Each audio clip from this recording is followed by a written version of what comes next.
This is Ray Grosswirth, married priest from Rochester, New York. For the past few weeks, we have been saturated with news reports about sexual abuse in the Roman Catholic Church. To coincide with this, I made several videos that address the various aspects associated with this crisis. I received a letter yesterday, a letter that caused me to reflect quite a bit on what I've said in these videos. I certainly stand by what I said. In particular, I continued to defend the position that the role of mandatory celibacy in the abuse crisis needs to be investigated very carefully. With this said, however, I received this letter from a diocesan priest in Pittsburgh. With his permission, I will read it to you on the condition that I not reveal his name. He gave me permission to do this. Dear Ray, I have watched several of your videos. I agree with some of your positions, others I do not. I am a little disturbed that you have not made a video in support of the many good priests throughout the United States and the world. I am certainly impacted by the abuse crisis. This became especially evident last week when I went to an airport.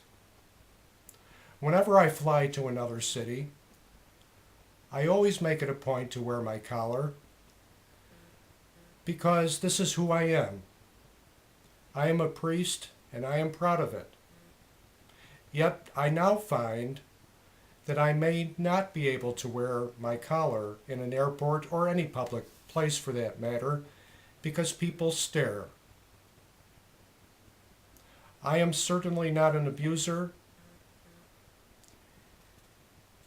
yet I can understand why the stares occur.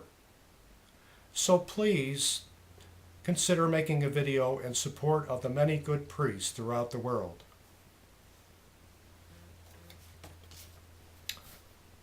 I want to thank this good priest for sending the letter.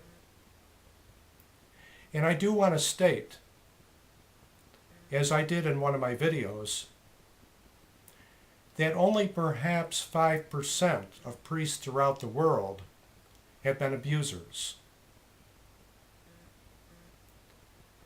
While I still support the position, as I stated earlier, that the role of mandatory celibacy needs to be investigated as it relates to the abuse crisis, I do appreciate all the good works by celibate priests throughout the world who serve the many dioceses.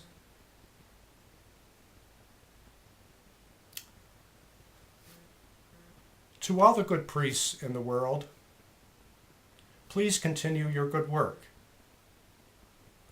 I would also ask bishops to consider that in addition to all these good priests who serve their respective dioceses, to please consider the merits of adding married priests and women priests to the roster. I think without the discrimination on marital status or sexual orientation guidelines, we would have a much healthier priesthood. So let me conclude by saying thank you